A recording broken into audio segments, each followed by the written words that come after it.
Okay.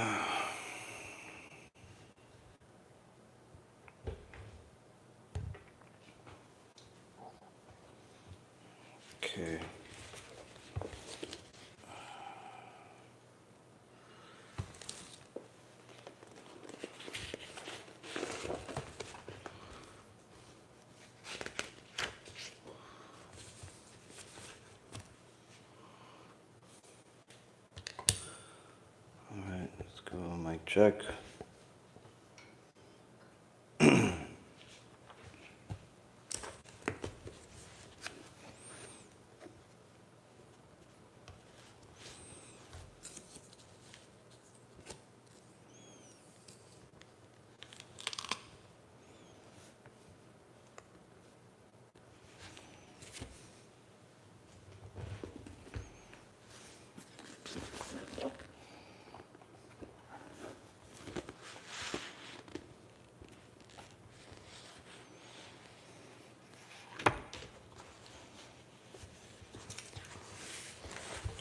Okay, mic check. Facebook's good. Thank you, Bo. Thank you, Mesh. Okay, we'll start in a minute. What about YouTube? Okay, that's good. All right. All right. All right.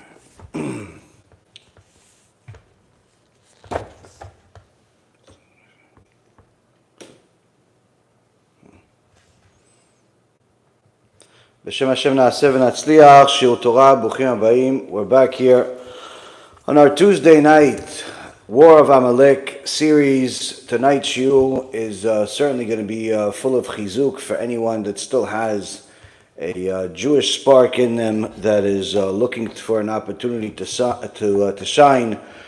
And tonight, BeEzrat HaShem, will cover a lot of interesting things. But before that, the shiur tonight was going to be for the Refuah Shlema and Hatzlacha Rabbah to Rabbi Ephraim ben Shulamit, Rabbanit Sarah bat Anat, Rabbanit Levana bat Sarah bat Levana, Ovadia ben Levana, Yosef ben Levana, Avi Mori David ben Nesriya, Imi Morati Doris bat Jora, and Naomi bat Sarah, and Sarah bat Sarah, and all of Am Yisrael and all the righteous Noahides that continue to support our organization and all the wonderful things that we're doing, Baruch Hashem. Anyone that wants to donate and support could either do it on YouTube or by going to our website, bhtorah.org or beezrathashem.org, or you could send a check in, which the address is on the websites. Aside from that, for anyone that placed orders on the Kiruv store, the free books and USBs that we give out, Baruch Hashem, around the world, at kiruvstore.org. Anyone that wants to order books or things like that to distribute in their Jewish community, you can go to that website and order yourself some books. But anyone that has placed an order up until today, all of the orders, Baruch Hashem, have gone out, and BeEzrat HaShem should arrive within the next several days, BeEzrat HaShem, which some people are farther along in different countries, so for them it will take a little longer, but anyone that placed an order, all of the orders, Baruch Hashem, have been processed. Also, last but not least, for some of you that have asked me about tefillin, left-handed tefillin, right-handed tefillin for Rashi, as well as Rabbeinu Tam, we have everything in stock again. We were running very low on some things and ran out of others at times, but Baruch Hashem, we have all of the tefillin. If you want to get a new pair of tefillin, you can contact me directly, or you can just go to the website. The same thing with mezuzot, BeEzrat HaShem. So with that being said, Baruch Hashem, we have a extraordinary series in our hands, and of course, every time we start a new series, it seems like it's to no avail, but it just seems like unbelievable coincidence. But of course, we all know there's no such thing as a coincidence. But every time we start a new series, all hell breaks loose. People start going crazy. heretics start showing up. Unfortunately, some students become enemies. But of course, there's with the trials and tribulations of the times, there's also many successes. Lots of beautiful stories, lots of new Baalei Tshuva, new converts. Baruch Hashem, lots of good things. But still, you cannot help yourself but be saddened by the situation, especially the ones that are close to home, when you see people that you've guided and helped and literally sacrificed your life for, working for free, working at all hours around the clock, literally 24 hours a day at times. And when they ask you a question at 3 o'clock in the morning or 3 o'clock in the afternoon, they're going to get an answer. And you do a whole lot more than just simply be somebody that's going to tell them an answer of whether which blessing to make and whether Shabbat is at 7 o'clock or at 8 o'clock. Where they ask you business questions, they ask you marriage questions, they ask you divorce questions, they ask you children questions, they ask you money questions, they ask you lawsuit questions. You do whatever you can to get the answers, Baruch Hashem. And then after all of that, they decide to turn you into a enemy, and you have still no idea why it happens. You have no idea what you said, but the stories that they make up are pretty creative. Either way, these are the types of things that are part of the war of Amalek, Rabotai Karim. These are part of the wars of Amalek, and this is actually one of the ways, and you will find out today, of how Kadosh Baruch Hu picks apart who's good, who's bad, who's part of Amalek, who's part of Am Yisrael. And because throughout all of our history, there's been countless nations and people, individuals, that have tried everything they could possibly do to destroy the Torah, to have the Torah forgotten, chas v'shalom.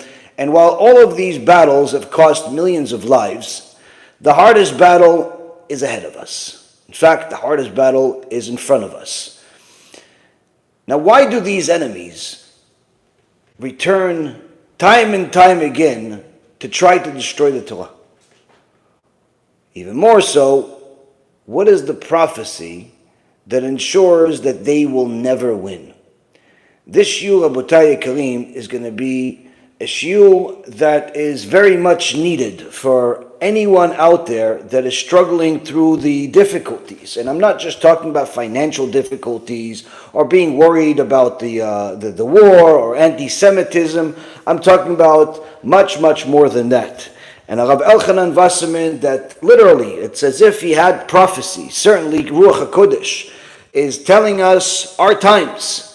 And he's telling us our times with each segment of this Kuntres, Omer ani ma'asai lamelech. I am telling you my work is for the king. In the 8th section, he says as follows: V'ine klal gadol nimsar lanu. He says there is a big rule, a big law that was given to us. What is this? He brings a verse from the Song of Songs, Shir HaShirim, chapter 1, verse number 8. אם לא תדעי לך היפה בנשים, צאי לך בעקבי הצאן, וראי את גדיותייך על משכנות הרועים.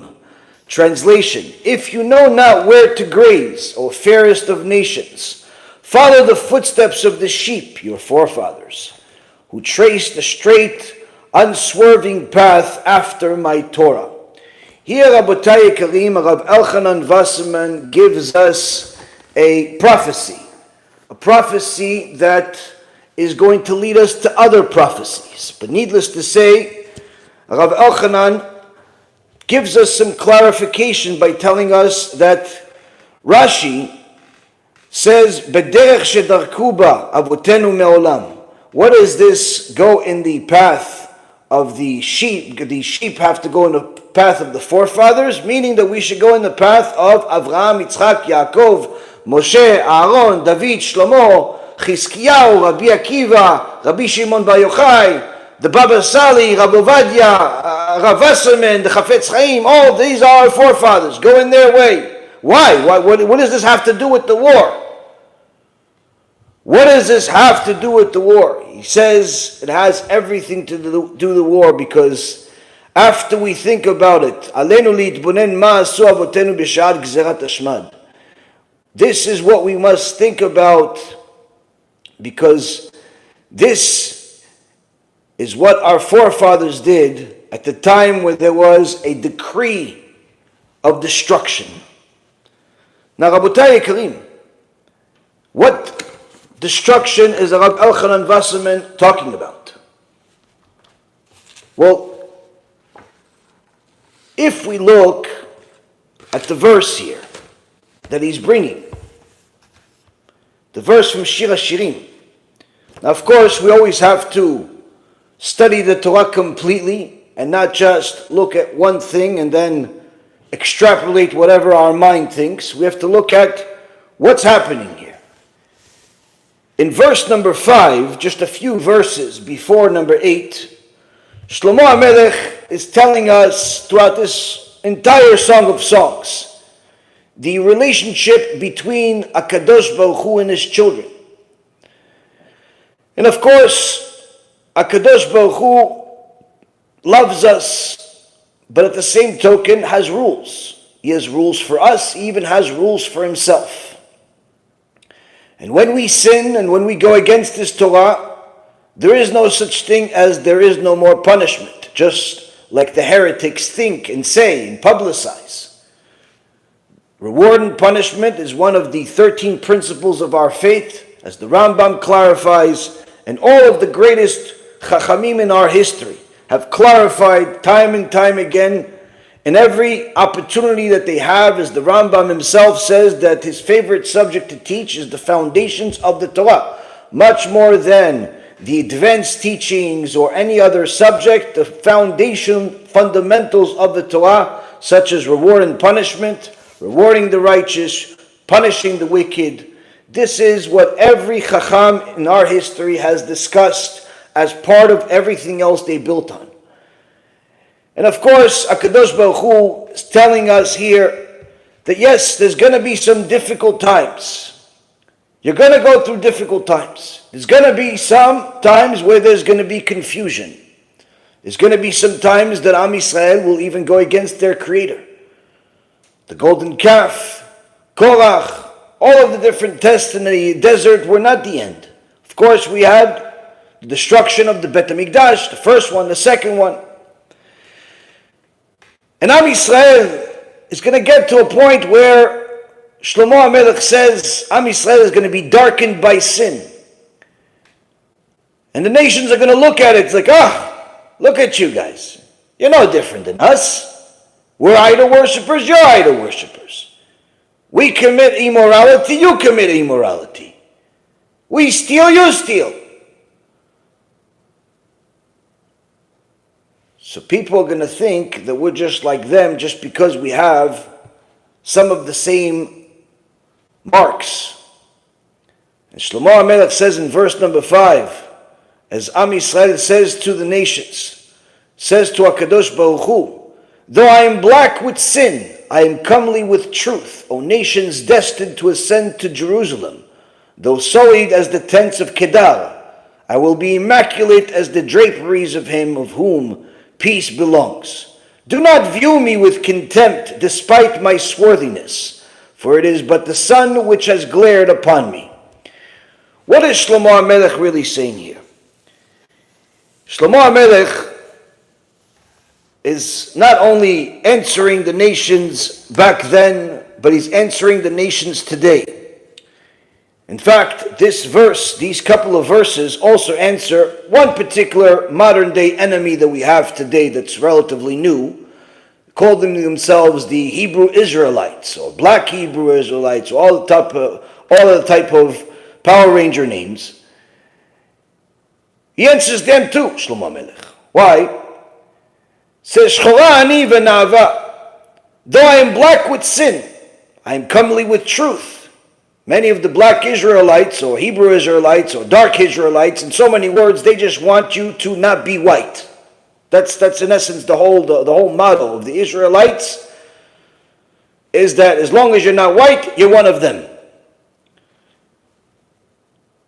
They always like to say, look, it says over here, black is good, and it's black and comely, and you hear this in their videos, aside from the curses and the other filth and foolishness. They all mention this black and comely thing. What they don't realize is that the Torah is not written like the New Testament that's full of nonsense, man-made nonsense, that is read literally. The Torah is not read literally. No part of the Tanakh is read literally. In fact, when Shlomo Amalek says, though I am black with sin, I am comely with truth, he's not talking about black like they have black marks on them, or like they're black in complexion. Am Yisrael is addressing the nations that are making fun of us that we've done bad things, we've made mistakes, whatever reason, whatever excuse they have that day to make fun of us, to disgrace us. Am Yisrael is saying, yes, it's true. It's true that we've sinned. We've sinned with the golden calf. We've sinned in other different ways. But you have to know that while we're black with sin, we are still spiritually beautiful because we still accept the Torah and we still remain committed to it. Meaning the black but comely has nothing to do with physical complexion, but rather it's an allegory. And Shlomo HaMelech is telling us, says Rashi, that we've accepted the Torah, we remain committed to it, and the Maharal mi Prague clarifies that Am Yisrael is telling to the nations, don't think that just because we sinned just like you, we are just like you. We are not just another nation. We have stains and have sins, but that's not our essence. These sins that we've made, they're superficial, and they will all be removed when we take advantage of teshuvah, repenting for our sins. See here, Am Yisrael, says Shlomo HaMelech, it's going to sin. It's going to sin. But we don't want you to think that this is the way we really are. This is not who we really are. And then he says, do not view me with contempt. Meaning, don't look upon me thinking that this is the way we're going to stay forever. This is just an external and temporary stain. Inside, the Jewish spark is still within us. And it has been throughout all of these generations. But then again, we can say it and we could talk as much as we want to talk. When push comes to shove, we're going to have to present our case to HaKadosh Baruch Hu. And then Shlomo HaMelech says, Am Yisrael is going to come to Hashem and say, Hashem, we're full of stains. There was a violation of Shabbat there. There was dishonesty there. There was this there. There was that there. We got all types of stains, Hashem. How are you going to accept us? And even more than that, okay, you made tshuva. We want the tshuva, but it's tough to do tshuva. Look at all the battles we have to fight. Even after we finally want to do tshuva, we have to figure out who's actually going to teach us the truth.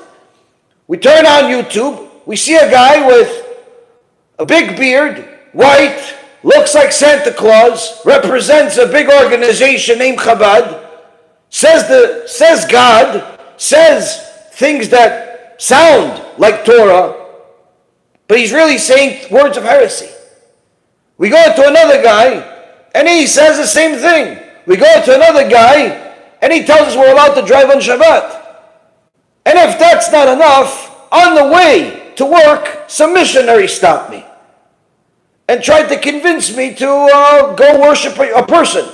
And if that wasn't enough, as soon as I turned the news on, they're telling us that there is no God. They're telling us that we should believe that we came from some bug, that we came from some accident, some explosion. Wherever we go, there's all types of confusions.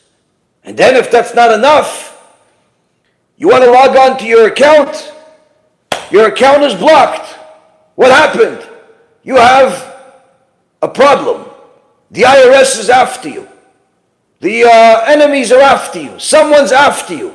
There's a lawsuit. There's a threat of a lawsuit. Someone is threatening you. You have just bounced a check because you didn't realize you don't have any more money, but you were trying to pay the rent. You're not even sure how you're going to finish the week and if you're going to have money for Shabbat. All of a sudden, there's all types of things happening. Where do we go? You just figure, you know what, let me go on vacation, run away from reality for a week. You go on vacation, but then, as soon as you want to leave the hotel room, you see that, oh, what's going on? What's that noise?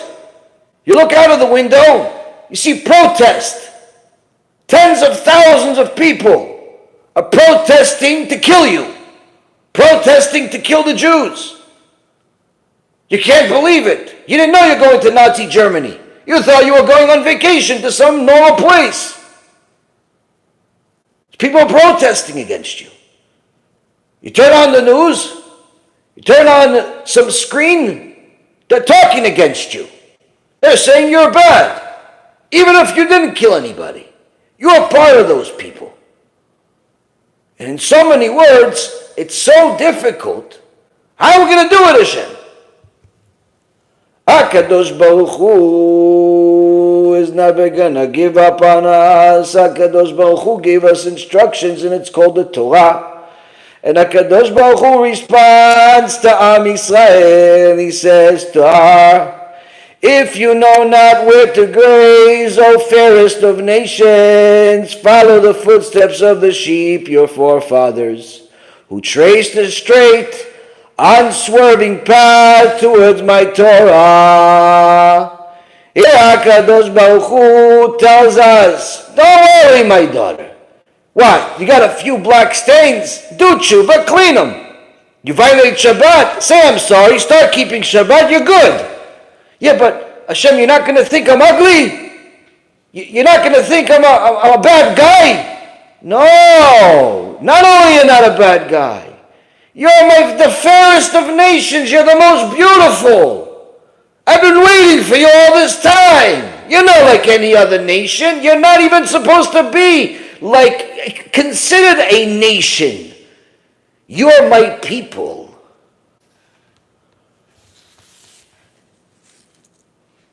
Says the Baal HaMetzudot on this verse that Rav Wasserman brings from Shir HaShirim in chapter 1, verse number 8.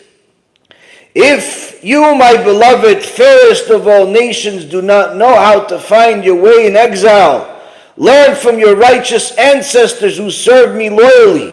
Follow my Torah and observe my commandments as they did. Perhaps your own intellect is inadequate to understand my ways. Follow the traditions of your forefathers, and that will bring you close to me.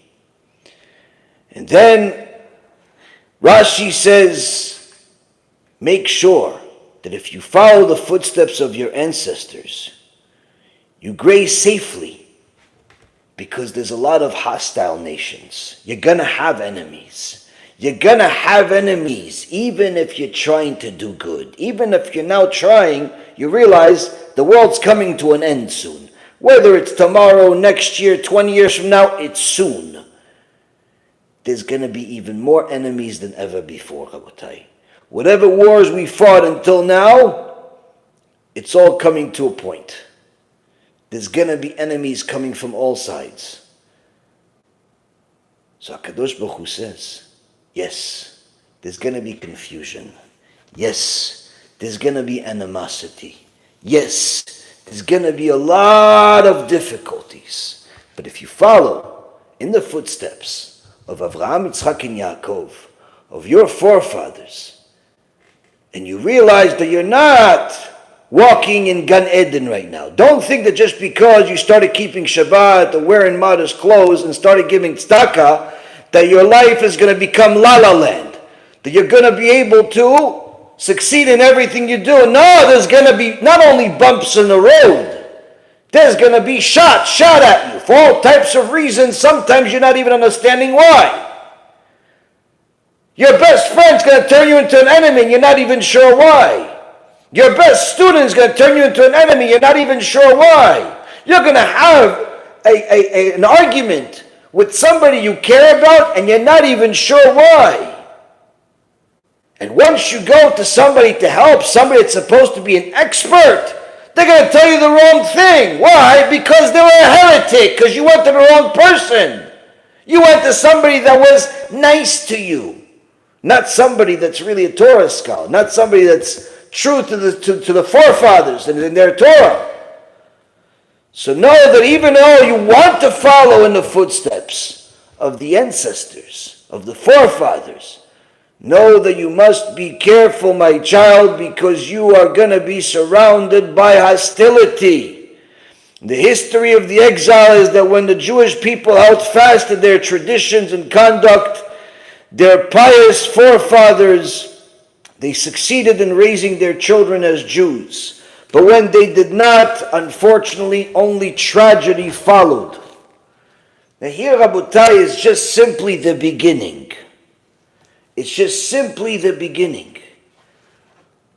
The war against Amalek is not just a physical war, because Amalek is no longer just a nation. Amalek, Rabotai, is an ideology. When the Rav Brisk spoke about this topic, the topic of heretics, the ideology of Amalek, the ideology of the Erev Rav, he says we have to go to war. He was talking about the communists and all types of heretics that were even coming from within the Jewish community, trying to uproot the Torah, like the heretics we've exposed over the years. And we need to fight a war against them. His Talmid, Rav Baruch Ber Lerovich, Alav Shalom, got up, went to the fireplace, took the pole they usually use to move the wood from the fireplace, came back to the Rav. He says, okay, Rav, I'm ready. What do we do now? The Rami Brisk said to his Talmud, my dear son, this is not the time. But I thought you said we're going to war. Yes, but not that type of war. Now it's already too late to fight a physical war. Now it's already too late to be like the Hashmonaim. Because unfortunately, the people of Israel have already accepted upon themselves the heretical leadership. And we cannot start killing everybody.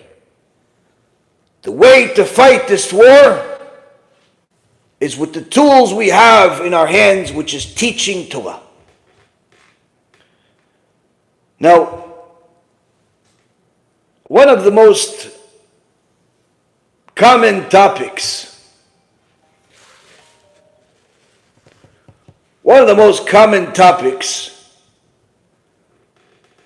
on the media in Israel is this obsession that the Zionist, atheist, communist government has with the Bachurei Yeshivot, the Torah scholars, and trying to do everything they can to stop them from learning Torah, so much so that they're literally blaming them for not being able to win this war, blaming them for putting the country at risk, because they're not all joining the army, and now obviously making laws against them, cutting all funding to the world of Torah.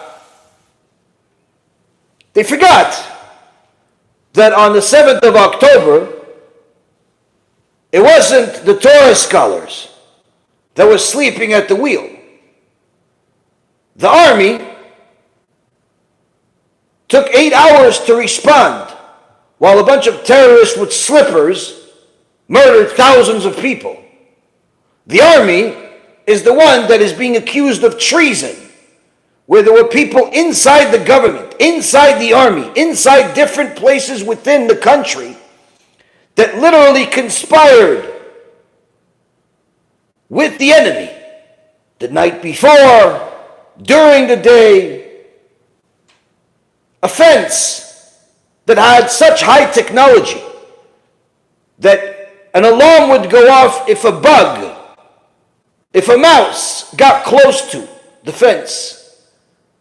Not only was destroyed without any alarm going off, but the response took 8 hours and in some cases even longer. In some cases where certain parts of the army were called for backup, for help, for defense, they refused. This had nothing to do with the Torah scholars learning Torah. But yet, months and months and nearly a year after this war began, where even soldiers within the army are saying that there are literally too many Israeli soldiers. There's not enough weapons for all of them. There are entire departments within the army that are sitting there without weapons, without uniforms, without even boots. They're just doing nothing. And yet, the government insists on doing whatever it can to force the Bachurei Yeshivot to abandon the Torah and join the army to do what? No one knows. But as long as it's not Torah, they'll be happy. Now, if that was not enough with the laws, they're also trying to convince the rabbis.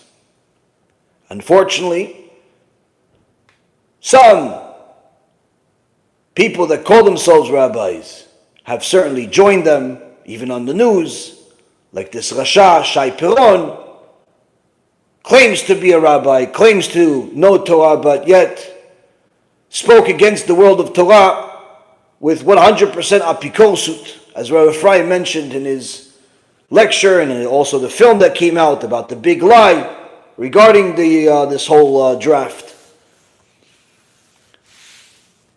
But when they went to bigger rabbis, when they went to Gdolei Israel, we got to see an inside look of how Gdolei Israel view all of this. When these leaders of a group called Achim LaNeshek, brothers with weapons, came to speak to one of the Gdolei Hador, Rav Tzvi Friedman, no relation, chas v'shalom, to the Rasha, Manis Friedman, the heretic. Rav Tzvi Friedman is the head of the Litvish community, one of the Gdolei Israel, also in one of the the leaders of the Torah organizations, to make sure that the yeshivot are funded, the things are running. This is Da'at Torah. These Achim LaNeshek came to speak to him, to convince him, because one word from Rav Tzvi Friedman, and that's it, everything changes. And this conversation, Baruch Hashem, was recorded. And I sat there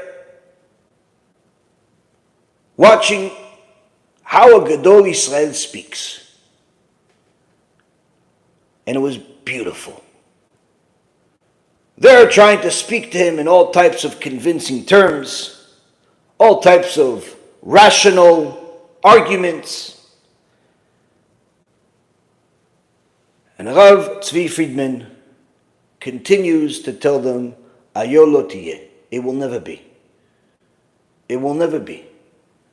And multiple times mentions to them, we will die and not enlist the Bachurei Yeshivot. And if that was not convincing enough, one of his assistants came into the argument as the argument was, or discussion was carrying on for a while. This is nearly a 40-minute meeting.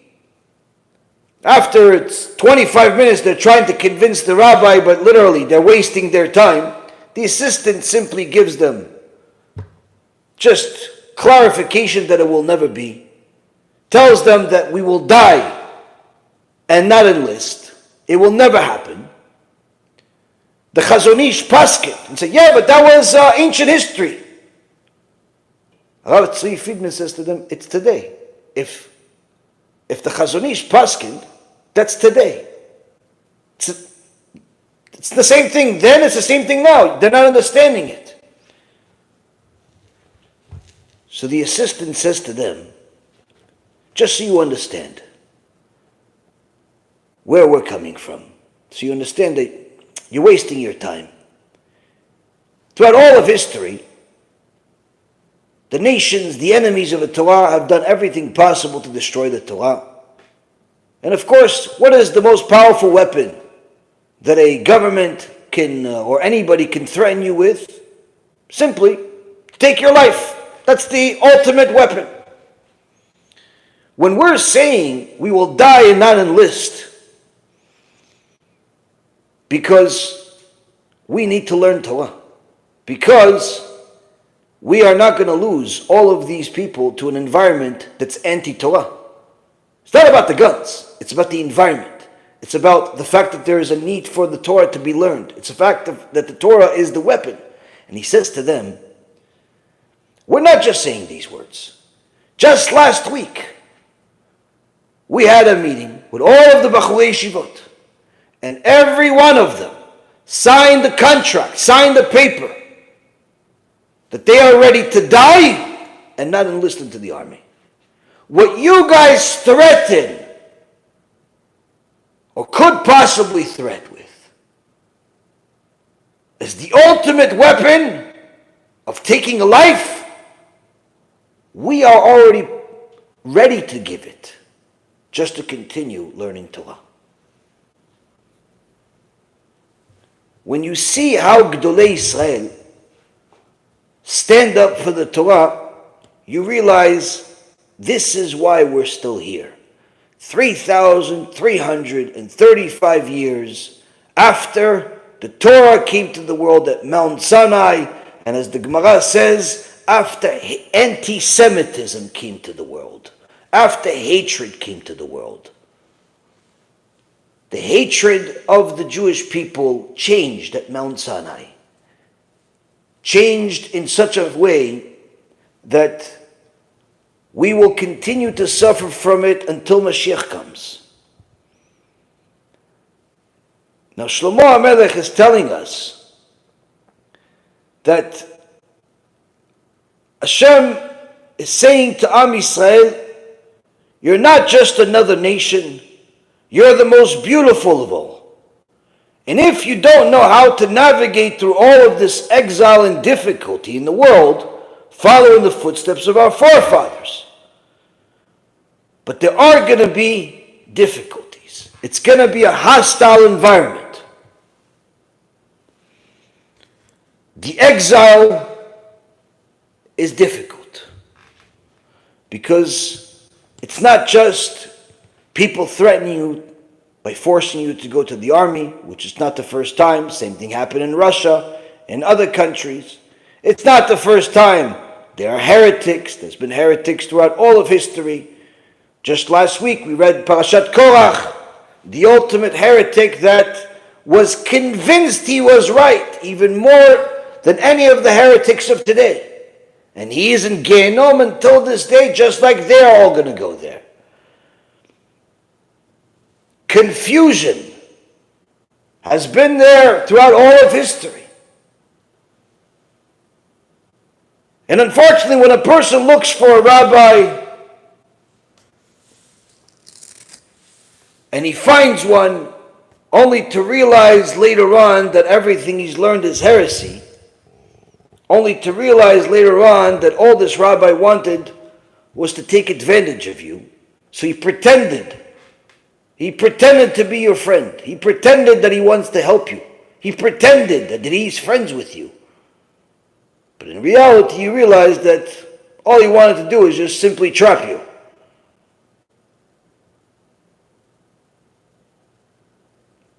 After we released the letter from the BEIT in Eretz Yisrael, spearheaded by Rav Yaakov Zamir, the Av BeIt of Yerushalayim, Rav Ephraim Kachlon, Rav Shlomo Sharvit, and Rav Didi, certainly some were not surprised if they've been watching our lectures or Rav Ephraim's lectures, but many that don't were very surprised. In fact, when they looked at the clips and they looked at what the rabbis were saying in comparison to what they've heard or read from Manis Friedman, they realized this is the truth. Now, of course, there were some fools that continue insisting that the heresy is true, that the lie is true, that the sky is pink and not really blue. They're gonna stay at their, what the Gemara says, Reshaim, even until the gate of Gehenom, don't do tshuva. They stuck to their guns. But there were some that saw the truth and sent us letters, sent us messages, called with wonderful, heartwarming messages. Thank you for fighting for us. Or another one said, you guys are the generals. You're fighting the fights that we were supposed to fight. But we didn't know what to do with this heresy. Thank you for fighting for us. Now Shlomo Amalek is telling us that HaKadosh Baruch Hu doesn't want to lose us. He loves us. But he certainly has a world that has different parts of it that are beyond our comprehension. And the end of days is going to be the most difficult. Because the Satan is going to be using all of the weapons possible in order to make us break. Right before you got to the gate, right before you got to the promised land, right before you got to where you wanted to, you've been trying to convert for the last 3, 4, 5, 6 years. You're only a couple of months away, you're only a week away, you're only a few months away. What do you decide to do? You decide to go against the Torah. You decide to go against Chachamim. You decided to spit on the face that has been giving you compliments. You're right in the promised land. The shidduch is finished. All you got to do is just continue doing good. Satan makes you go the exact opposite way, and to return is not going to be the same direction. It's not going to be so simple. The Satan uses weapons of mass destructions. He's not looking for small sins. He's looking for the whole pot. And he's willing to build you, compliment you, applaud you, make people say all types of things to you that make you think that you're much more righteous and knowledgeable than you really are. He's going to give you all types of support. Just like Korach got support. Korach had 250 of the biggest rabbis in the world supporting him right into Gehenom. Satan does the same thing. As the Gemara in Masechet Chulin, page 98, says, in Parashat Vayishlach, when Esav came to go to war with Yaakov, it was the meeting, the famous meeting, the meeting that we learn all of the laws of how to go to war, how to deal with the enemy. Esav comes to fight with Yaakov, and the Gemara says he looks like an idolater and also a Torah scholar. How could this be? Either he's an idol worshiper or he's a Torah scholar. How could it be both? This is to teach us, say the sages, that here HaKadosh Baruch Hu is giving us a prophecy that throughout all of the generations you'll have to struggle with the nations, the Inquisition, the Holocaust, the blood libels, the worst of the worst, whether it's the blood libels in Damascus, Italy, Poland, Russia, Spain, the Inquisition, Imach Shimam V'Zichram. But the worst of it all is going to be when the enemy looks at like a Torah scholar. Meaning that, yes, you're going to have to suffer from the Romans, from the Greeks, from the Spaniards. You're going to have to suffer from all of this stuff. That's the idolater. But also, don't think that you're finished. There's also going to be the enemy that looks like a Torah scholar. And the Khatam Sofer says, why did Esav look like a Torah scholar? Because the spark of Yitzchak Avinu, his father, sparked within him. Because he fulfilled the mitzvah of honoring parents. And therefore that spark of that mitzvah shined. That's where he looked like the Torah scholar. This is also, as a side note, as Rabbi Ephraim says, why it's very dangerous to ever take anything or get any favors from a wicked person. Because we are still suffering from the favor, if you will, from the mitzvah, if you will, that Esav did for honoring his parents, honoring his father. Now the Admor Misochchov says, how can it be both an idol worshiper and a Torah scholar? He says that's because the Yetzer Hara comes to you and tries to get you to sin. He says to you, come on, steal some money from the government. Steal some money from your partnership. Steal some money from your husband, from your daughter, from your son, from your best friend. Steal some money from this rich guy. You don't know him. He has got a lot of money. No? You don't want to steal? All right. What about this? Look at this girl. No, your wife is not, she's not here. Look at this girl. I'm not saying go date her. I'm just saying go look at her. She's pretty, right? You look. She's pretty. Come on, let's go date her. Let's go. Cheat on your wife. Commit adultery. Oh, no? You're not going to do that? All right, turn on the internet. Go look at all types of immodest things. Waste seed. Do all types of things. He tries to get you. But when a person overcomes the Yetzer Hara, the Yetzer Hara doesn't stop. He doesn't stop. He doesn't stop. The Yetzer Hara doesn't stop. As the Gemara says in multiple places, including Masechet Shabbat, the Yetzer Hara is like a fly on your heart. It doesn't matter how many times you shoo him away. He's not scared of you. He's coming back. He's like a fly. He's going to keep coming back on your steak and vomit on it. He doesn't care. And after he tries to make you sin, to make you commit adultery, to make you commit all types of Chilul Shabbat, to make you steal in your business, and you don't fail. The Yetzer Hara says, you know what? Why is he not failing? Oh, he's learning Torah? Where's he learning from? Rabbi Reuven?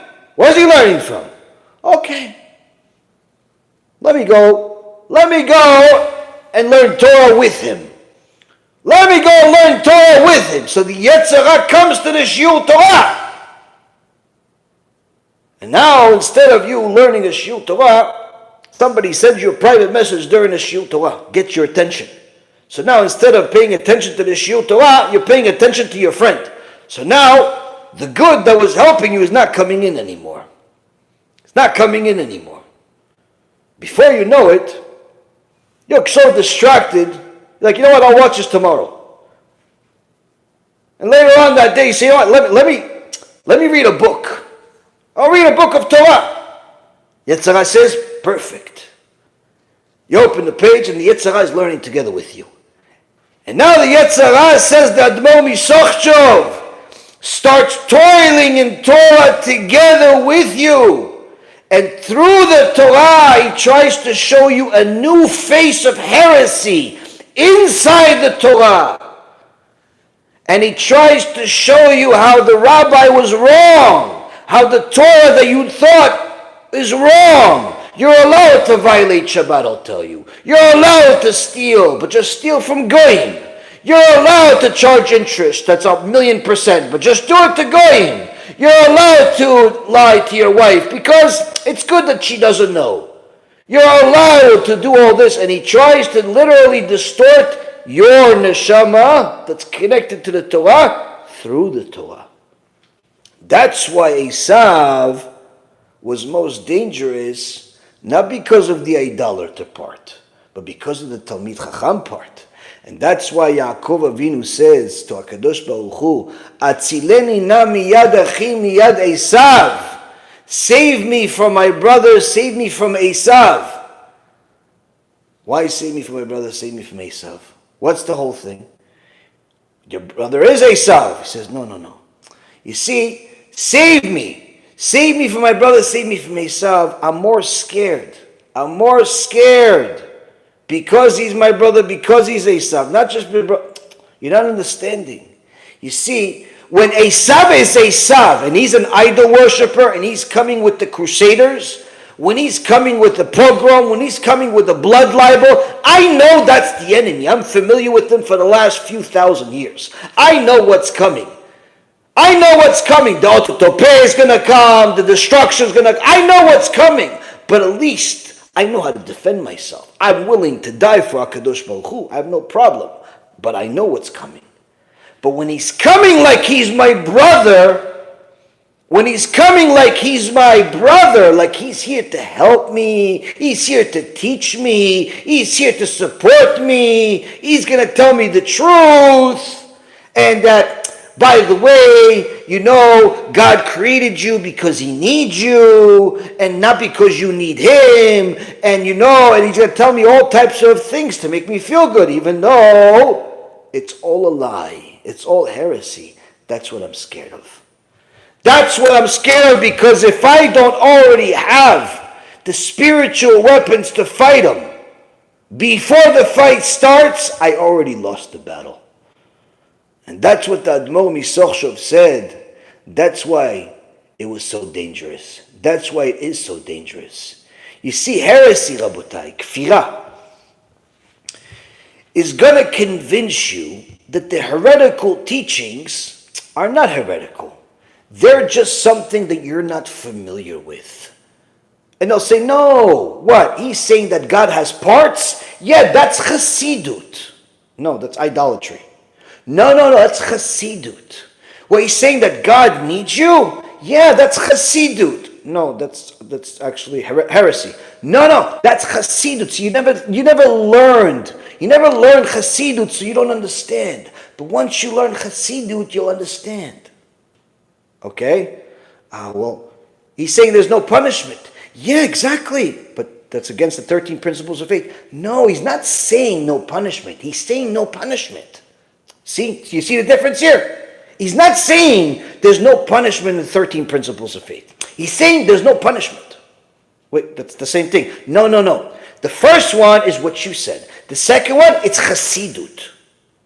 What? I'm confused. Exactly. That's because you don't know Chassidut, he's telling you.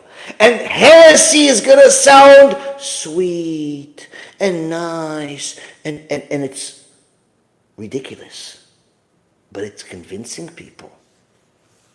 It's convincing people, Rabotai. Or they're going to tell you, well, this, what's happening now, that the Talmidei Chachamim are going against this heretic. They're obviously not calling the Talmidei Chachamim, they're not calling the heretic. It's unfortunately the opposite. They say, no, this is a long-standing machloket, just like the Rambam and the Ramban, and just like, in the Gemara they have machloket. No, it's no big deal, it's the same thing, even though, the Gomi Vilna he went against. It's all old machloket, no big deal. They'll dismiss it, they'll minimize it. They'll do whatever they can to get you to drink the venom. And once a person drinks the venom, the point of return is much, much farther than you can possibly imagine. And the biggest problem that you have today versus the previous generations, Rabotai Karim, is that while we have in our generation more access to books of Torah than any other generation in history, of course, books were not as necessary in a generation of geniuses as we had in Dora De'ah in previous generations, but nonetheless the access, the free access for books, cheap access to books that have truth in it. You have the Rambam, you have the great Poskim, you have Talmidei Chachamim.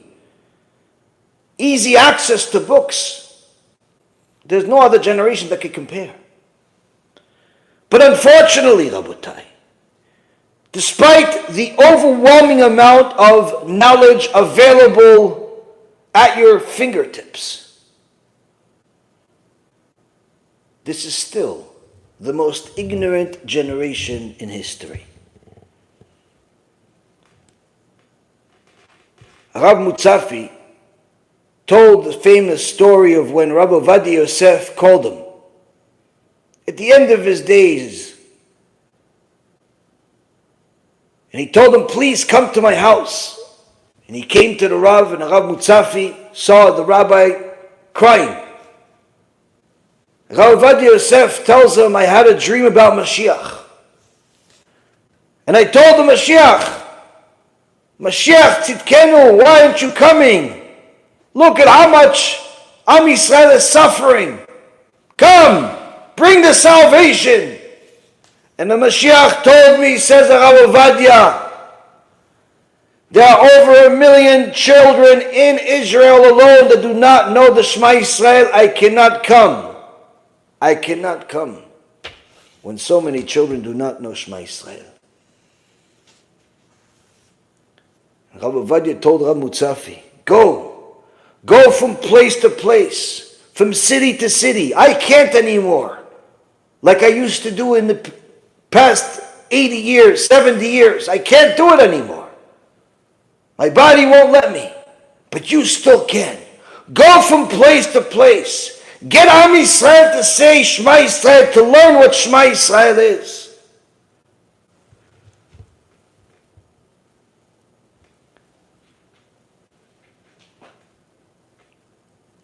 The soldier that died without knowing Shema Yisrael, just in the last few months. The story that Rav Yitzchak Yosef told in his shiur just a couple of weeks ago. It's a story that really troubles me. It's hard for me to cope with it. But what's worse than that story is that soldier has many friends that are just like him. Many friends that are just like him that also are ignorant to the point where they do not know Shema Yisrael. They do not know anything about Judaism. And if you were to coin a name for this generation, it's ignorant. In the previous generations, we were willing to die for the Torah because we knew the Torah. Many had sweetness of Torah. To explain what sweetness of Torah today to people is impossible because you have to feel it, you have to taste it in order to know what you're talking about. It's not just about enjoying a shiur or enjoying a lecture or enjoying a book. The sweetness of Torah is like nothing else. And if a person would taste it, says the Orach Chaim HaKadosh, they would chase it for the rest of their life. When a person understands what Torah is, they never abandon it. Unfortunately, we have many people that have never been given the opportunity to even know the truth.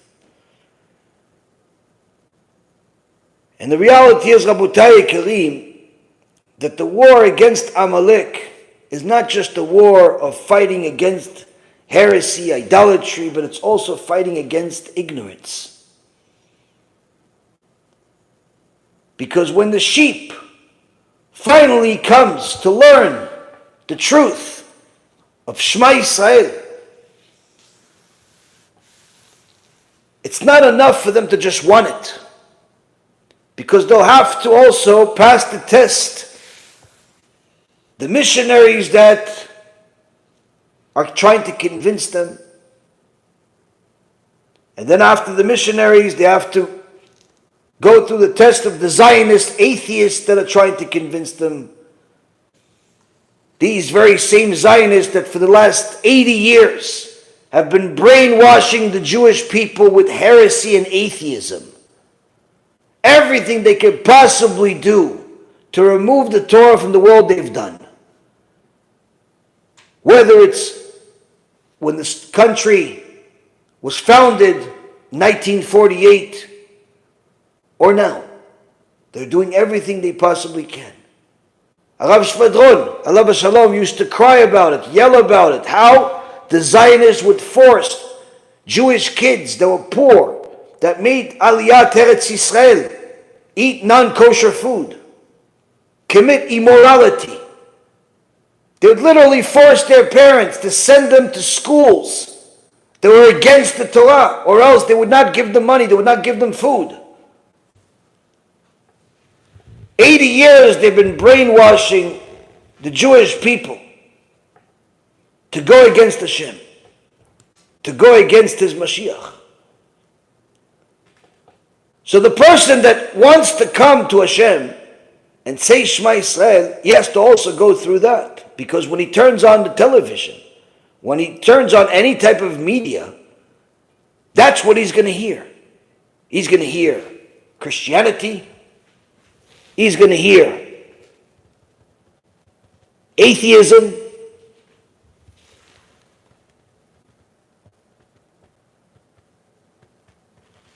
He's going to hear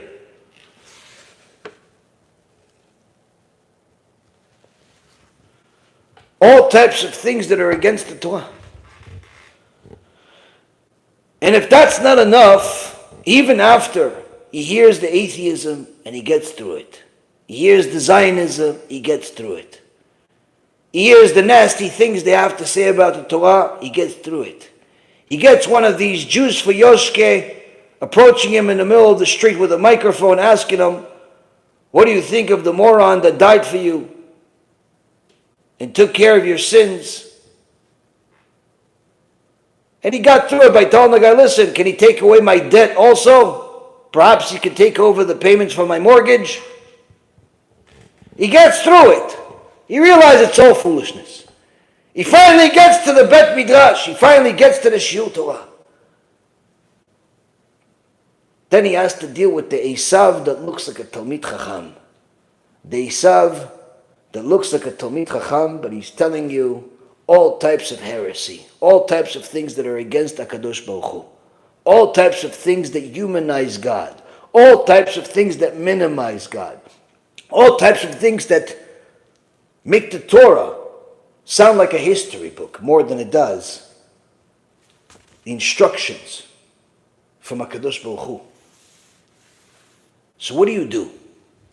What do you do at such a time of hostility? What do you do at such a time of hostility? Now Rav Wasserman told us that's also in the Pasuk. Follow the forefathers. That's the simple thing. Follow the forefathers. Yes, they said learn Torah. But look at what we're dealing with. You're right. It looks impossible, right? It looks impossible. It looks impossible. I want to tell you something, Rabotai. You know how we say God loves us. You know how we say that HaKadosh Baruch Hu adores us. We're so beautiful. We're His favorite. We're His chosen. This is not a figure of speech. As great as Rav Ovadia Yosef was, that we cannot get to even his ankle, his wisdom and holiness. The genius of Rav Ovadia Yosef was incomprehensible. Anyone that reads just even literally a page in the Yabia Omer, if they can even understand the wisdom that's in it, already it was worth it to come to this world. Rav Ovadia Yosef would say, oh, we wish we could ever be like the Chida. The Chida Kadosh, who on him, Rabbi Elimelech of Lezhinsk famously said, there's a tzaddik in Italy named the Chida, who through his wisdom is destroying all of the books of heresy there. If only Am Yisrael would learn his Torah, the Mashiach would come. Rabbi Elimelech Milizhinsk, one of the forefathers of Chassidut, says about one of the greatest Chachamim in history, needless to say, in Sephardi history. As great as the Chida was, you cannot compare him to the Rambam. And as great as the Rambam was, cannot compare it to Rabbi Akiva. But as great as Rabbi Akiva was, you cannot compare him to Shmuel HaNavi. Shmuel HaNavi, HaKadosh Baruch Hu says, I weigh him like he is Moshe and Aaron and his generation together.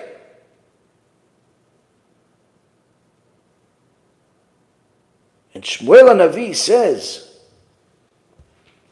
in chapter 14, verse number 14 in Shmuel BeIT, HaKadosh Baruch Hu says to Am Yisrael, no one be banished from him. No one. What does it mean, no one will be banished from him? Certainly there's reward and punishment. Certainly there are wicked people that will be banished. Yes, you're right. This does not negate that. Don't think that for a moment. But during the conversation between a woman and David Amalek, Am Yisrael, she's arguing. We learn obviously everything that's written in the prophets is relevant to all generations. The Gemara in Masechet Megillah says, talking about execution of Avshalom, the son of David. But through the verses we learn much more than the story, obviously. And the prophet Shmuel here is telling us, HaKadosh Baruch Hu will exact his own punishment on every sinner, without a question. But HaKadosh Baruch Hu does not want to lose people, to lose his people. He loves the Jewish people. He wants even the sinners to enjoy the rewards of Olam Haba. And therefore he makes it possible to give them punishments in this world in hopes that they will do tshuva and avoid Gehenom instead. No one be banished from him, meaning this is HaKadosh Baruch Hu's desire, if you will. That HaKadosh Baruch Hu does not want to lose any of us. And because he does not want to lose any of us, he puts all types of traps in our way. Traps really meaning opportunities in our way to discover him, to learn Shema Yisrael, to suffer, to go through trials and tribulations in order to return to him. As the prophet Isaiah says, chapter 55, verse number 8, Ki lo machshavotay machshavotechem v'lo drachechem drachai neum Hashem. The prophet Isaiah says, in the name of God, my thoughts are not like your thoughts. My ways are not like your ways, says Hashem. The thoughts of HaKadosh Baruch Hu, the plans of HaKadosh Baruch Hu, the ways of HaKadosh Baruch Hu are nothing like ours. To think they are for a moment is humanizing God and thereby becoming one stone throw away from being outright idolatry, if not already. So HaKadosh Baruch Hu, who does not want to lose any one of us, even though we are dark with sins, we have done all types of things that are against His Torah, He doesn't want to lose us. So He has all types of traps along the way. But these traps are opportunities. Opportunities for Him to bring us back to Him. Sometimes it's going to be a commercial. While you're watching all types of nonsense on YouTube, you see a commercial of some guy talking about Wall Street, but he looks interesting and inspiring, and he's a rabbi now? How could that be? And the next thing you know, you watch the whole commercial for an hour and a half, and you spend the rest of the afternoon figuring out how do you get more from this rabbi that used to be a Wall Streeter, and now you want to change your life because of what he just said and what he went through. Sometimes it'll come in a strange thing. You just went to go to the store to get a bagel. You didn't want anything more than a bagel, maybe some cream cheese, maybe some egg, perhaps some tuna, depending on what your flavor was for that day. That's really all you wanted. You weren't looking to change your life. You weren't even looking to change your diet. But as soon as you got to that bagel store, while you were waiting for the guy to make the bagel, and you were also deciding while the bagel's being toasted, should I put tomato on the cream cheese or should I just leave it with cream cheese? And you were debating it. There was, Bet Shammai, Bet Hillel in your mind.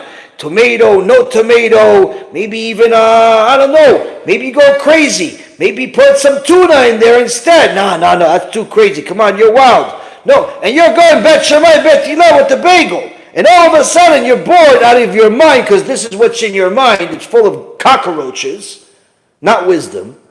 And you're looking at the counter and you see a little box with some guy's picture on it. It has some words on it. It says, Era of Mashiach. That's interesting. I like Mashiach. What is that? You open the little box and you see there's a USB in there. Wow, okay, that's cool. How much is this? The best news in the world. The guy behind the counter tells you, oh, that's free. That's a present from Rabbi Reuven. You're like, who's that? That's the guy that made the USB. But why is he giving it for free? This thing is at least $30, $40, $50. If I bought a blank USB, it'd be $30, $40. Why is he giving it for free? Oh, that's because he cares about you. How does he know me? Oh, he probably doesn't know you, but you're neshama. He's Jewish and you're Jewish. How does he know I'm Jewish? Well, you're coming to a Jewish bagel store. Oh, it's a Jewish bagel store? I didn't know. Oh, so I can take this for free? Yeah. Okay. All right, thanks a lot. No, wait, sir, your bagel. Do you want the tomato on it or not? Oh, yeah, the tomato. Oh. Yeah, whatever, put something on it. I really want to listen to this thing. And the next thing you know, you're listening to this thing. And then you're listening to this thing a little bit more. And before you know it, you decide, you know what, let me take this USB, put it in my computer, because I don't want to sit in the car for the next 10 hours. You put it in the computer, but when you put it in the computer, you realize it's not just sounds, it's not just audio, there's also videos on this USB. You can't believe it. You turn on the video, and your life changes. Why? Because your mind changes. Because you now have had this empty canister that you call your mind, that you call your heart, that was empty of spirituality, empty of truth, starts to become filled. Starts to become filled of truth. And the Yetzer Hara is not even there. Why? He left you a long time ago. You were already working on your own. You were making sins on your own. He didn't even bother with you anymore. You were violating Shabbat without even telling you. You were eating pig without him even telling you. So Yetzer Hara is not even interfering. The next time he sees you, he sees you with a kippah. He's like, whoa, what happened here? He starts yelling at all of the different servants he has. He goes, what happened to this guy? Since when is he wearing a kippah? What'd you guys do to him? He goes, no, Satan, sorry, we were also on vacation, and then during that time, apparently he picked up a Rabbi Reuven USB. What? Again? How many of these USBs are given? And the bagel and cream cheese turns into tshuva, get married to a Jewish person, have Jewish kids, learn Torah, people go to YESHIVA, ishtabach shemo l'ad. So HaKadosh Baruch Hu had that planned. What do you think it was, the rabbi? What do you think it was, the bagel salesman? What do you think it was, the Chinese company that makes the USB? It was all part of HaKadosh Baruch Hu, ishtabach shemo l'ad, to make sure that that's the bagel store you go to. To make sure you go to that bagel store. So sometimes HaKadosh Baruch Hu is going to come in a commercial and sometimes in a USB, in the bagel store. And sometimes he's going to come to you with somebody in your office. And sometimes it's going to be a client. And sometimes it's going to be a business partner. And sometimes it's going to be just some random person. You're sitting by the pool. And some random person starts listening to a lecture. And it sounds interesting, so you're tuning in. And you're like, what's that? What is that? And HaKadosh Baruch Hu plants these seeds everywhere. Sometimes it's a car accident, and sometimes it's a surgery. Sometimes it's a meeting, and sometimes it's an argument.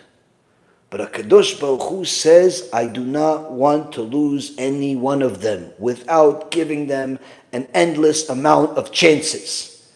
Because so long as they are in this world, they could still do tshuva. The second they finish, the second I take back their neshama, there's no more tshuva. There's no tshuva in Shamayim. Nobody's doing tshuva in Gan Eden, and nobody's doing tshuva in Gehenom. That's it. HaKadosh Baruch Hu doesn't want to lose us. He doesn't want to lose us, Rabotai Karim. That's what Shmuel HaNavi is telling us. He doesn't want to lose us. But at the same token, Moshe Rabbeinu told us in Parashat Vayelech in chapter 31, verse number 21, many evils and distresses will come during this time. Hashem Yishmor v'yatzil. There's going to be problems, non-stop problems. Whether it's the IRS or some other acronym. Whether it's the enemies or it's the friends that really are enemies. Whether it's the wife or it's the mother-in-law. Whether it's the husband or it's best friend. Whether it's the boss or it's the customer.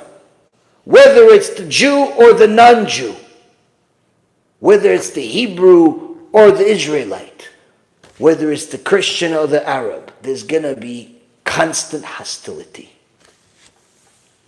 That's what Moshe Rabbeinu already prophesied on his last day in this world.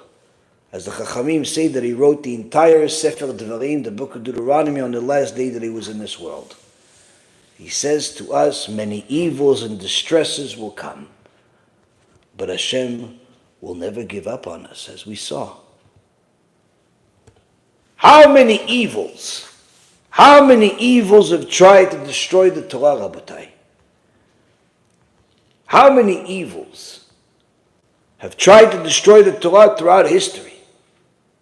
But yet HaKadosh Baruch Hu, each and every single time, showed us that despite the evil, the Torah and the Jewish people will remain. We had the church hate and express their hate of Judaism in such a way that they took over 11,000 Talmuds and burned them. They also burned the Jewish people too. But aside from that, they realized that burning the Talmud and burning the people is not getting the results. So they figured, you know what? Let's censor it. Let's come to terms and censor it. Not burn it, because they'll just write it again. But let's censor, let's cut out parts that talk about things that are against Christianity. Such as, where is Yoshke today? Which is Tzoarotachat, boiling feces. The conversation that Onkelos had with him in the seance before Onkelos converted. The actual process of the Bet Din. Different parts of the Talmud have been censored. Gemara Masechet Psachim, Gemara Masechet Avodah Zarah, Masechet Sanhedrin. Many parts of the Talmud have been censored over the years by the church. There's still obviously the original, but sometimes you'll be surprised that you'll hear a story from the Talmud, and you read that page. You don't remember the story. You look up that page. The story is not there. You call up the rabbi. You send a message to the rabbi. They go, Rabbi, did you make that story up? Or is it in a different page or a different tractate? And tell you, no. It's that page, it's that tractate. Baruch Hashem, I was right. So I'm looking at it. It's not there. Oh, that's probably because you have the censored version. That's what happened. What do you mean censored version? Part of your page was cut out. And the publisher didn't publish it. I have the full version. And this is what it is. Rav Ephraim, our dear Rav Ephraim Kachlon, writes an halacha, psak halacha, in his Achtov L'Yisrael. believe it's in Perek Bet, about what if somebody does a Siyum Masechet, but there were parts of the Talmud that were censored, and they're not in his tractate. He doesn't have it. Is it still considered a Siyum? The answer is yes, but obviously, countless sources and arguments of why yes and why not no, and so on, because it's still technically, he completed what's in front of him. But the point is that despite the fact that the church did everything they could to make the Torah forgotten, to destroy the Jewish people, to censor, more Torah is available today than any other time. And during the Spanish Inquisition, they would do everything possible to catch the hidden Jews. After those among us that left Spain and survived the journey and did not get killed on the way, those that stayed in Spain and did not convert to Christianity out of belief but out of fear, the church knew that this is what's happening.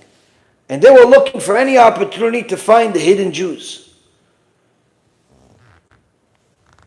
They would have spies, such as your cleaning lady, servants that you have, people that are cleaning your horses, asking, did you ever see the owner not eat pig? Refuse to eat pig? Yes, actually, I saw last week when the wife brought pig, he didn't want it. He said, no. Oh. Investigation starts. How does the investigation start? They bring him to the dungeon. And after some questions, if there's no answer, that's when the torture begins. For months and months, until either he tells them what they want to hear or he simply dies not doing it. One way or the other, people don't come out. The Spanish Inquisition did everything that they possibly could to annihilate the Jewish people. But the reality is, we're here. They're not. Why? HaKadosh Baruch Hu says, they will not be banished. The Crusades, also in the name of the church, went from city to city throughout Europe, Poland, Russia, all types of places, going from Jewish community one after another, rounding up everybody in the square. Whoever converted to Christianity lived. Whoever didn't was beheaded. On the spot. Entire communities of thousands, tens of thousands, annihilated. In hours. After they left, the whole city was burned.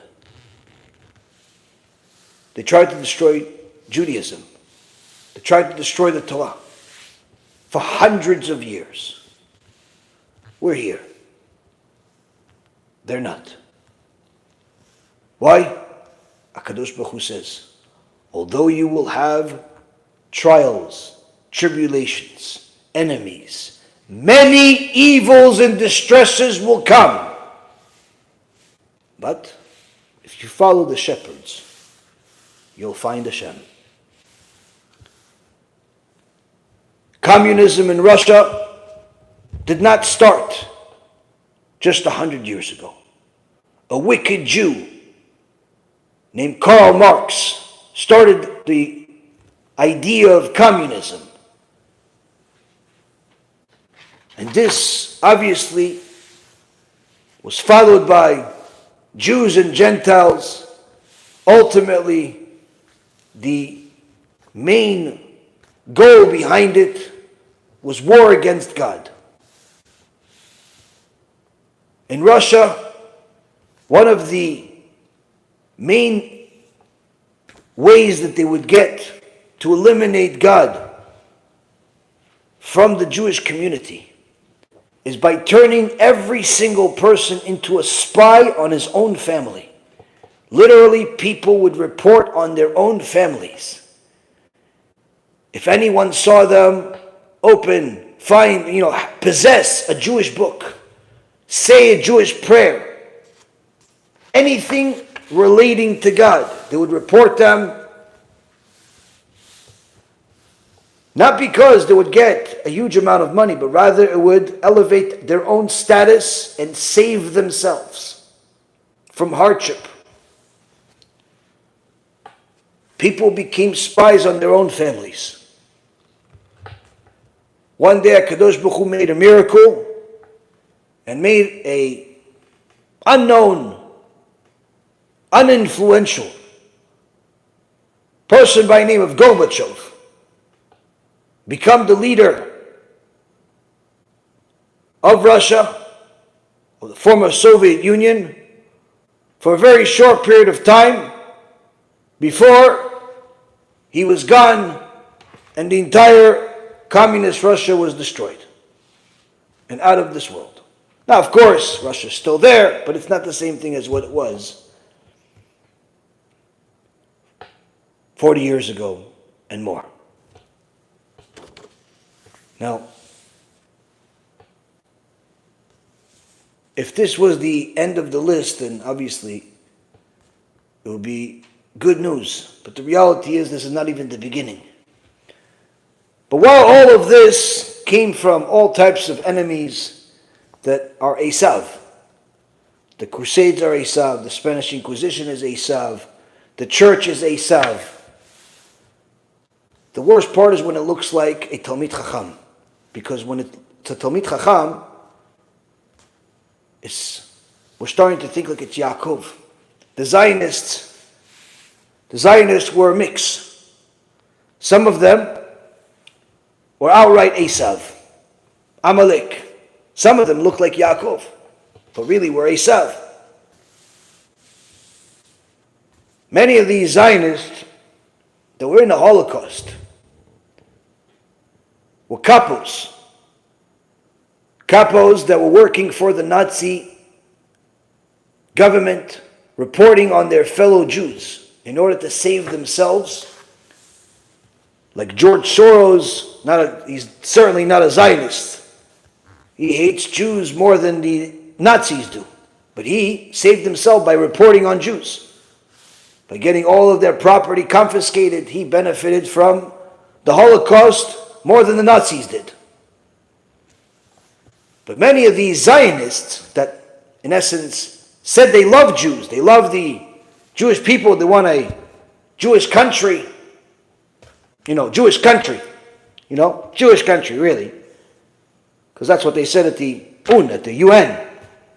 They held up the Tanakh, saying this is what gives us the right to this land. They don't follow anything it says, but nonetheless, that's what the Zionists did. Well, anyway, many of these Zionists were capos. They would report on their fellow Jews to save themselves, to help themselves, literally killing their brothers and sisters and countless Jews during the Holocaust. The ones that survived the Holocaust didn't stop. They became Americans. They became Israelis. They became all types of things. But the worst kind is the ones that went to Israel and got political positions, became leaders of Israel. Former capos, one of the famous capos that was responsible for countless deaths of Jewish people,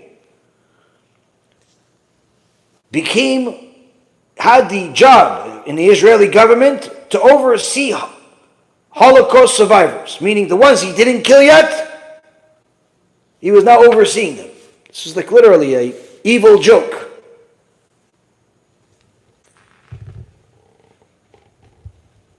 The heretics we've had throughout the last couple of hundred years from the so-called Enlightenment movement, some of them were very, very pro-Zionism, very pro the idea, the teachings, and you see that time and time again, they would go further and further from the Torah, but they would portray themselves as rabbis, as lovers of Torah. Some of the main forefathers of the Enlightenment movement started off as rabbis, started off as Torah scholars, but in reality were Esav, disguised as Yaakov. So you see, Rabotai Karim, today is not the first time we're fighting all of this. We fought all of this in the past. The difference is today, perhaps, is that it's coming from all sides at the same time. Whereas in previous generations, usually it was focused in one place or two. But when somebody asks for the proof that the Torah is divine, you no longer have to tell him, go look at the film Torah, Science and Ancient Wisdom by Rabbi Reuven, or Torah and Science by Rabbi Mizrahi, or other films we've made. You simply tell them, the Torah itself. The Torah itself is the proof that the Torah is divine. Because the Torah itself promises something completely unreasonable, that the Torah will never be forgotten, that the Jewish people will never be forgotten. If you understand just a little bit of history that I've told you today, not even throughout all of the years, and you simply sit there and think about the amount of blood that was spilled, the amount of lives that were lost, the amount of agony and pain that was suffered, the amount of tears that were poured, creating literally ocean of tears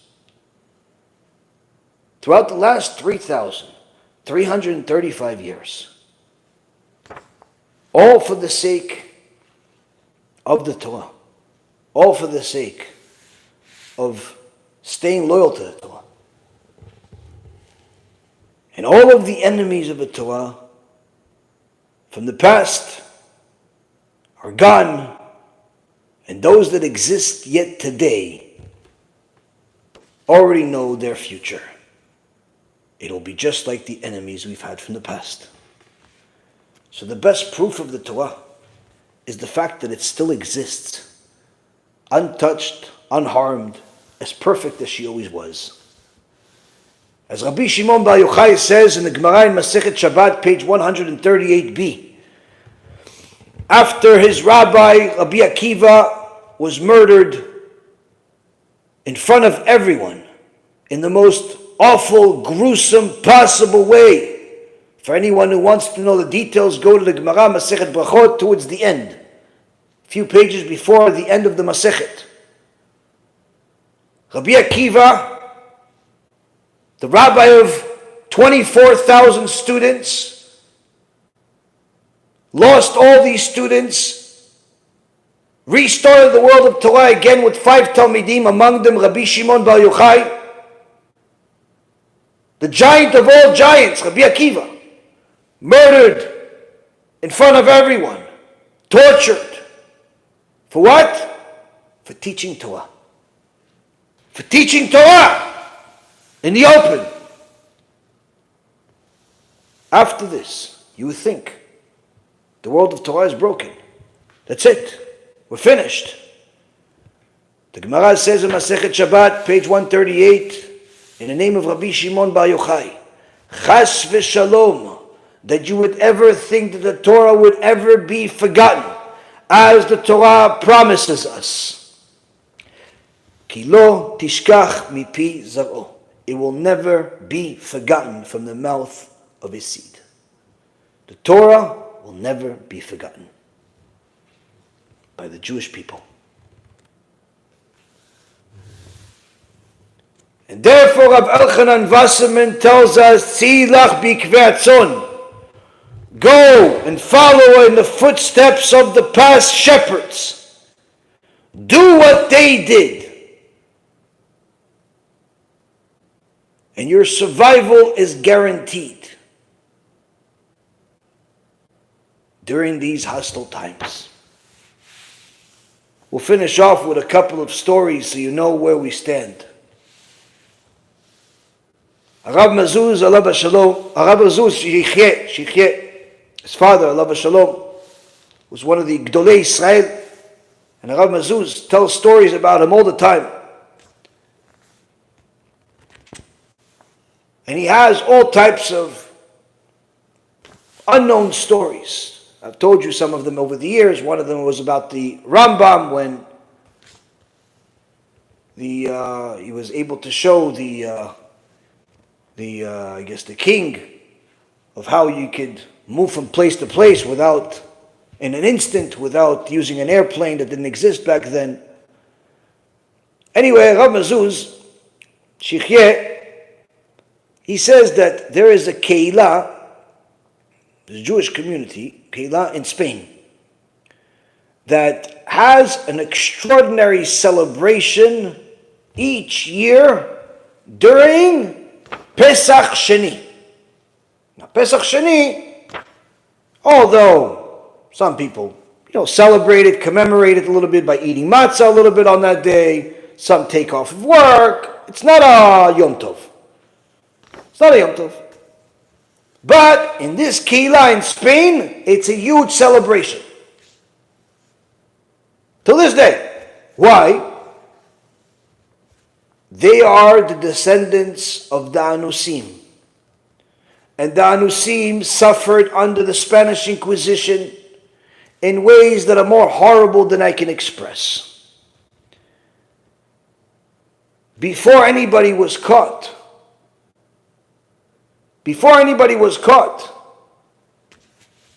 they had to do things to survive that you wouldn't even think about. They had to worry about what to buy and when to buy, because anything that looked different was used as evidence, as an excuse to kill the Jewish person, because the Inquisition had a vested interest in killing all Jews. Because aside from the fact that they hated them, anyone that was proven as a Jew, they would kill him with the auto de fe and also take away all of his property. So they enriched themselves that way too. Now, so anyone that wanted to celebrate Jewish holidays couldn't just do them in secrecy. Because if you went to go buy certain products before Shabbat, you'd get reported. If you went to buy certain products before Pesach, you'd get reported. And the church knew the holidays, knew the dates. So no one dared celebrate the holidays in the proper days, sometimes at all, and certainly not in the open. But the one thing that the church did not know was about Pesach Sheni. And therefore, many of the Spanish Jews would secretly celebrate the Leila Seder that they could not celebrate on the proper day in Nisan. They weren't able to celebrate it then. So therefore, they would celebrate it on the date of Pesach Sheni. And no one would question them. They'd have parties, they'd have a good time, enjoy. And nobody would question them, because no one thought this is a Yom Tov. No one thought this is a holiday. And as a commemoration for those Anusim from 500 years ago until today, there's a celebration of Pesach Sheni in Spain, says Rav Mazuz. HaKadosh Baruch Hu says, no one will be banished from him. Everyone gets a chance. Everyone gets a chance, so long as you're in this world. Rav Amar, the Rishon LeZion, Rav Shlomo Amar, he said a story that puts things in perspective. He said many years ago, when he was still a young bachur, young avrech, 20 years old maybe, he got into a taxi. It was like a community taxi, so there's a lot of different people in the same taxi. Anyway, he's sitting over there, and all of a sudden this guy starts a conversation with him. He says, "What are you doing?" So I'm going to learn. "Oh, what are you in the university of such and such?" No. "Oh, it's the university of that one." "No." "So which that university, this university, which university you're in?" He goes, "I'm not in university." Because we said, "You're learning." Where are you learning? He goes, "No, we have over there. It's a little place in the kibbutz over there. We have 7 guys, and we're learning. It's yeshiva." "What? What's that?" He goes, "We learn Torah." He goes, "Oh, you're like one of those like ancient people, like those people that used to learn that stuff." "Yeah." He goes, "Why? Why are you doing that to yourself?" Now he's a Rav Amar at the time. Is not a Rav Amar the Rishon LeZion. He's a young guy. He doesn't, he sees the guy's obviously clueless, but he's speaking to them in a very nice way. He's not insulting him. He says, "I really saw that he actually cared about me." And the guy says to him, "Now listen, honestly, take it from me, don't do that to yourself. Don't go learn Torah. Because I'll tell you why. In 20 years from now, you're not going to have anybody to talk to. Nobody else is going to learn Torah in the world. Who are you going to talk to? You can go learn medicine, learn architecture, learn, science. That you could learn. But Torah, 20 years from now, it's gone. Nothing." Rabbi Amal says, "I don't know where the next words that I said to him came out from, but it was complete siyata dishmaya. I told him, 'Where are you from? Where are you from?' And he says to him that he's from the kibbutz.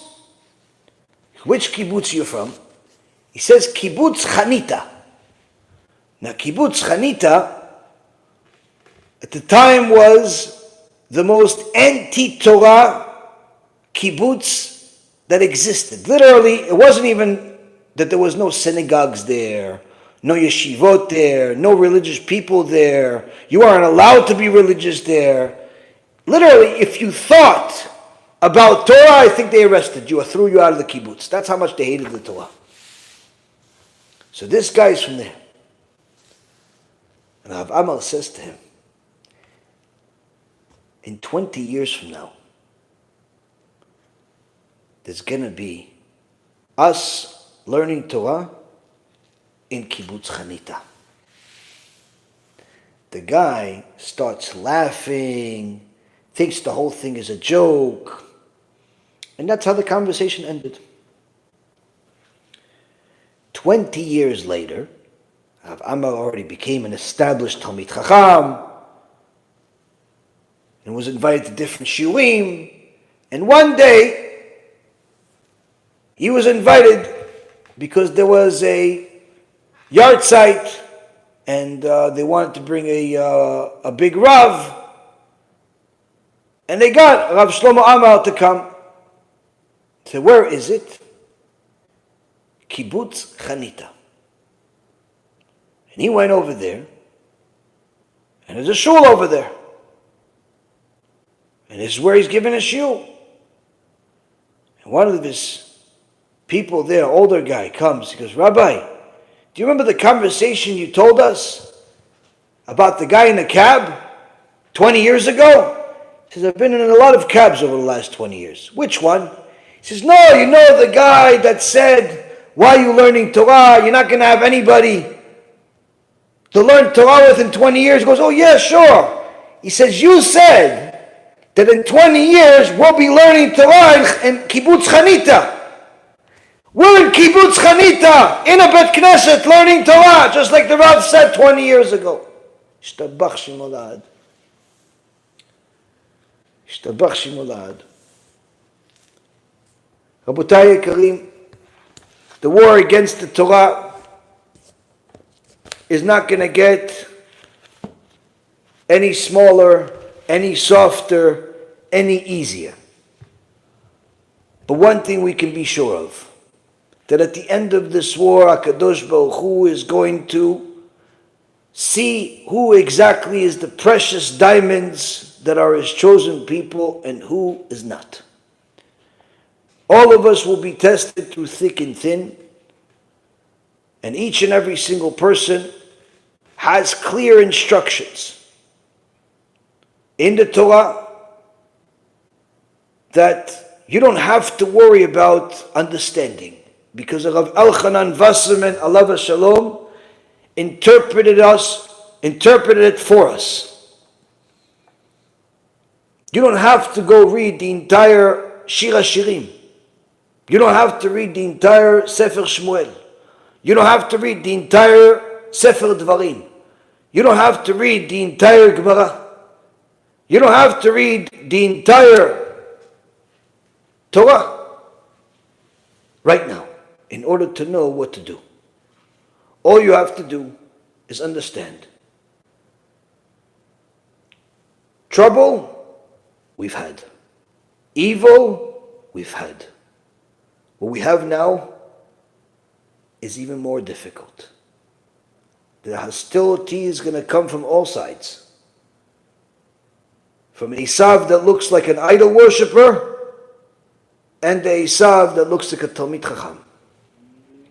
If you want to be that shiny, precious neshama that HaKadosh Baruch Hu has been looking for 3,335 years, waiting for you to come back to the same level you were at Mount Sinai, and even higher, waiting for you to perfect your neshama, waiting to celebrate with you in Gan Eden. If you want to be one of those, Rav Elchanan Wasserman says, go and listen to the words and teachings of our forefathers. Follow in the footsteps of Avraham, Yitzchak, Yaakov, Moshe, Aaron, David, Shlomo, all of the great sages, all the Talmidei Chachamim of today. Follow Da'at Torah. Follow the ways of the Torah. Follow the shepherds, not the heretics. Follow the shepherds, not the enemies. Follow the shepherds that glorify God's name. Follow the shepherds that fight the wars of God. Follow them, and you will find Hashem. And BeEzrat Hashem, we will all succeed in doing so. Thank you very much for learning with me.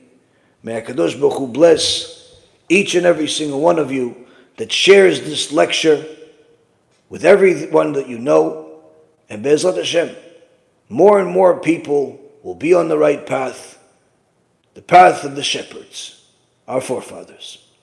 Anyone that wants to donate and support and help us continue spreading the holy words of the Torah and helping people get on this path, the path of the Torah, the path of our shepherds.